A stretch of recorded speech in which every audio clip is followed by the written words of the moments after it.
His Highness the Aga Khan, leader of the worldwide Shia Ismaili community.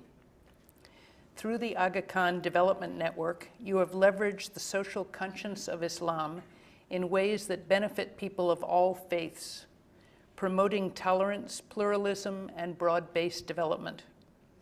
From initiatives on the environment to health, food security, and economic opportunity, your agencies are having a momentous impact on the lives of people in Africa and Asia. For your work and the example that you set, I thank you.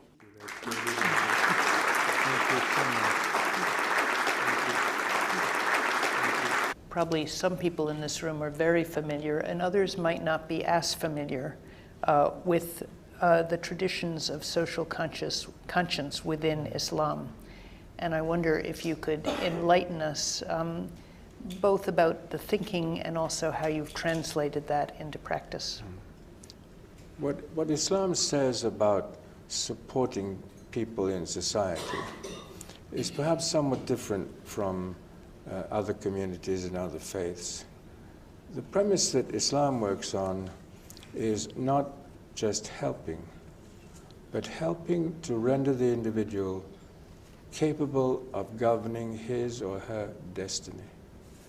You are not just helping them away from poverty. You're giving them the means to propel themselves and their families into their future in ways which they control.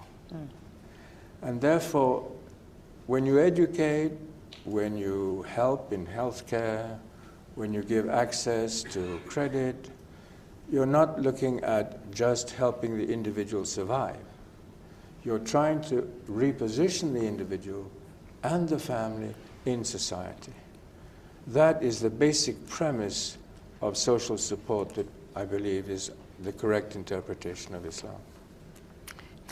And would you say that in doing that, because often the communities that you support are very poor and probably somewhat isolated, that the safety that you were able to create, the sense of safety, was an important piece of the giving up some of the fear, beginning to feel a sense of hope, and then being able to live out of the heart? Absolutely. People coming together around a common purpose are much stronger, for example, in eliminating corruption. When an individual faces corruption, that's a problem. When a village community faces corruption, it's a totally different issue. And in fact, corruption in civil society is probably one of the most damaging forces that we're trying to deal with every day. It's not only corruption at the level of government. It's corruption in education, it's corruption in healthcare, it's corruption in financial institutions, it's corruption in rural support, in distribution of goods. So the lack of ethics in civil society is one of the really very, very great issues that we have to deal with. And what we've found is that the community organizations, when they come together, what do they look at? It's very exciting. Their whole basis of hope is built around best practice.